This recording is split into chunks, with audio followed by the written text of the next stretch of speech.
네, 오늘 상황들 말씀드리도록 하겠습니다. 자, 바로 여러분의 성우투자 파트너 급등주 발굴 기재 팍스넷 송범순 대표 함께 하도록 하겠습니다.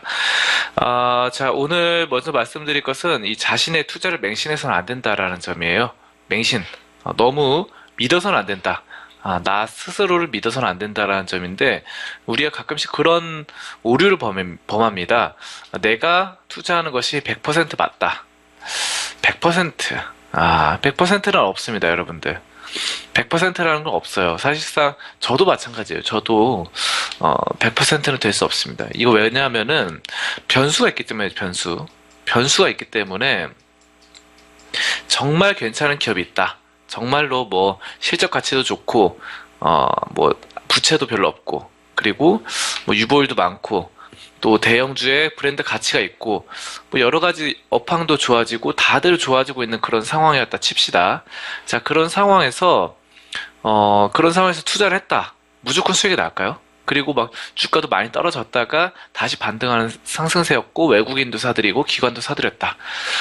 그때 매수했을 때 무조건 상승을 할까요? 꼭 그렇지는 않다는 거예요. 네. 반드시 그렇지는 않다라는 겁니다. 그렇게 해서 뭐 장기 투자를 했을 때 무조건 100% 올라간다. 이건 아니라는 거예요. 그래서 올라가다가 뭐 더 떨어질 수도 있고 심지어 상장 폐지가 될 가능성도 있습니다. 왜냐?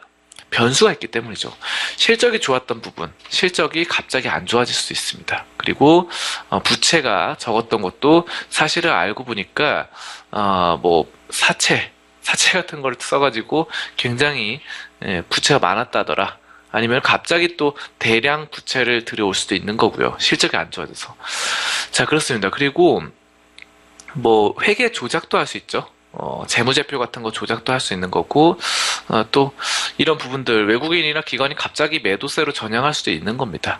자, 그렇기 때문에 변수를 있기 때문에 자신의 투자를 맹신해서는 안 된다라는 거예요. 그래서 투자는 정밀 과학이 아닙니다, 여러분들. 그래서 어떻게 보면 심리학에 가깝다, 철학에 가깝다 이렇게 보시면 되겠고요. 최고의 철학자, 최고의 심리학자는 대개는 최고의 투자자가 되기 마련입니다. 자, 그래서 회계사나 숫자를 다루는 사람은 되게 장부 가치나 시장 가치 등등을 맞춰서 보느라 힘든 시간을 보내게 됩니다. 그래서 투자에 성공하기 위해서는 여러 가지 경험과 정보, 판단 이런 것들이 필요하다라는 것이지 무조건적인 공식이나 사실이 필요한 게 아닙니다. 그래서 여러분들이 한 가지 공식이 있다. 공식을 만들어냈어요. 투자를 할 때. 이 공식이 100% 맞는 건 아니라는 거예요. 그렇습니다. 시장 상황에 따라 다른 것이고, 큰 그림으로 맞춘다 하더라도 변수가 생긴다는 거예요. 그래서 우리가 투자를 했을 때 만약에 이렇게 떨어졌다. 정말 좋다고 생각해서 들어갔는데 장기 투자 생각하고 들어갔는데 떨어지면 어느 정도 선에서 손절을 할 필요도 있다라는 겁니다. 제가 그동안 하던 얘기랑 좀 다를 수 있겠죠. 하지만 이런 점들은 100%가 아니기 때문입니다. 대부분의 좋은 종목들은 뭐 주가가 이제 실적에 회귀하기 때문에 시간이 지나다 보면은 바닥에서 헤매다가 다시 올라갑니다. 근데 대부분 그렇다는 거지 100%는 아니라는 거예요. 왜냐하면은 여기서 실적이 좋은 종목이 다시 올라갈 것으로 생각됐지만 갑자기 여기서 실적이 안 좋아져서 더 떨어질 수도 있다는 거예요. 근데 날이 갈수록 실적이 안 좋아질 수 있다는 겁니다.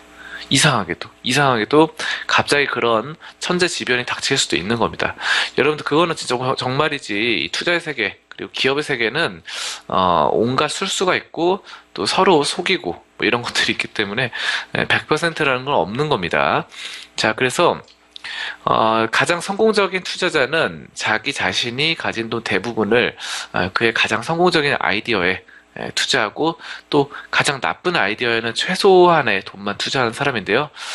그렇기 때문에 만약에 우리가 최고의 아이디어다 라고 생각했는데 이것이 계획이 틀어졌다 라고 했을 때 어느 정도 선에서는 손절매를 할 필요도 있다라는 겁니다. 왜냐하면은 내 투자를 맹신해서는 안 되기 때문이에요. 그런 변수가 생길 수 있다.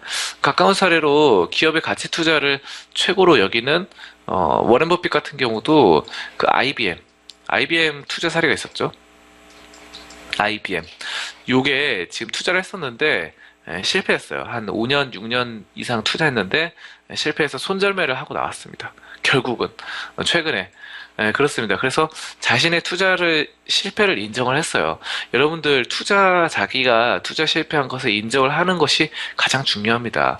인정을 한 순간 누구도 비난을 하지 않습니다. 물론 뭐 여러분이 펀드 매니저다 그렇다고 했을 때는 그 펀드에 투자를 했었던 사람들은 많이 비난을 하겠죠. 하지만 여러분 펀드 매니저가 아니죠.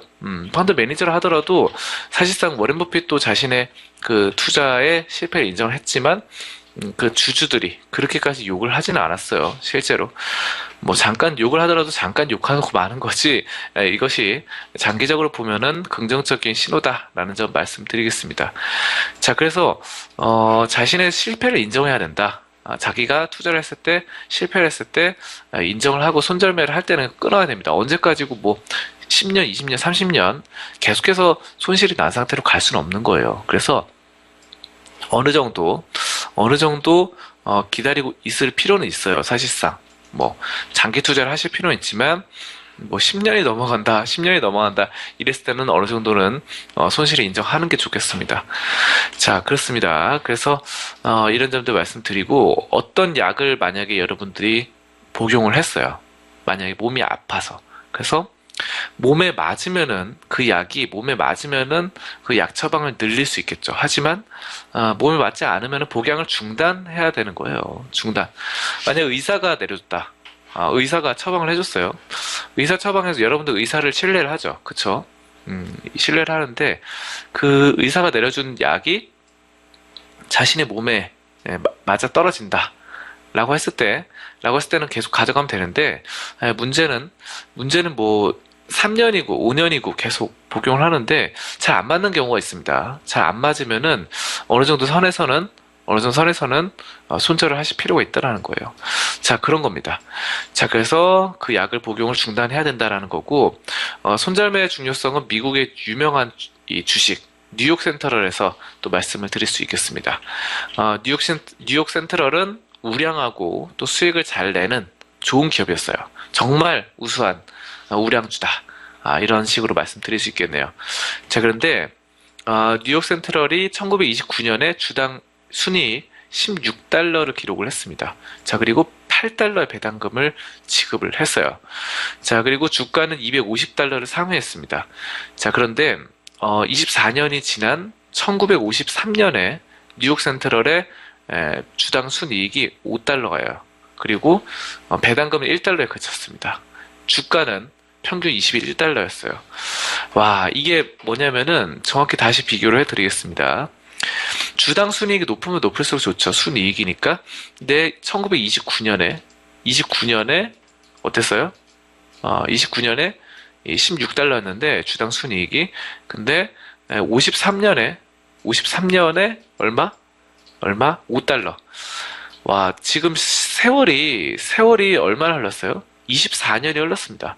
24년이 흘렀는데 순이익이 더 떨어졌습니다. 순이익이. 보통 기업은 좀 상승을 할 것이라 생각하죠. 근데 1929년에 이 뉴욕 센트럴은 굉장히 우량주였어요. 우량주고 저평가되고 수익도 잘 나고 부채도 별로 없고 뭐 이런 기업이었겠죠. 당연히. 근데 이게 이렇게 바뀌었다는 거예요. 순이익이 안 나는 회사로. 그래서 주가도 그대로였다. 그래서 한때 인기를 끌었던 주식이 어떻게 되는지 보여주는 전형적인 사례가 되겠습니다. 배당금도 많이 줄었고요. 그쵸? 자, 그래서 오늘 주식시장에서 한껏 주가를 올리고 있는 그 최고의 주도주들, 이런 주도주들이 뭐 예를 들어서 뭐 삼성전자가 있겠네요. 삼성전자 하면은 여러분들 최고의 주식이죠. 뭐 이견이 없을 겁니다. 최고로 많이 올랐고 또 우량하고 브랜드 가치가 있고 전 세계 점유율도 높고 이런 거죠. 자, 그런데 이런 주식도 뭐 나중에 24년 후에 아까 뉴욕 센트럴처럼 내리막길을 탈 수도 있다라는 거예요. 그래서 삼성전자 뭐 이런 종목에다가 몰빵을 해서는 안 돼요. 몰빵을 해서는 안 된다. 비중을 높이면 안 된다.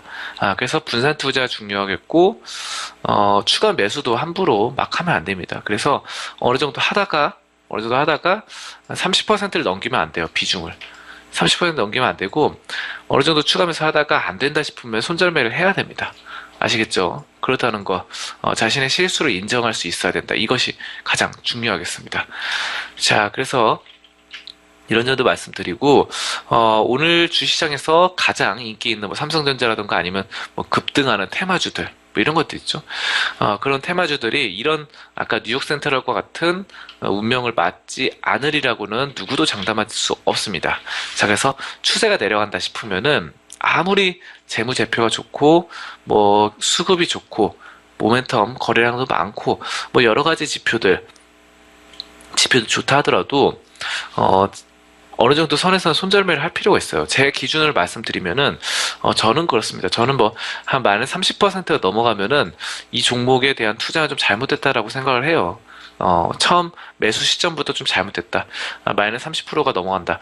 이러면은 그 종목에 대한, 바로 실패를 인정을 해야 된다. 라는 점 말씀을 드리겠습니다.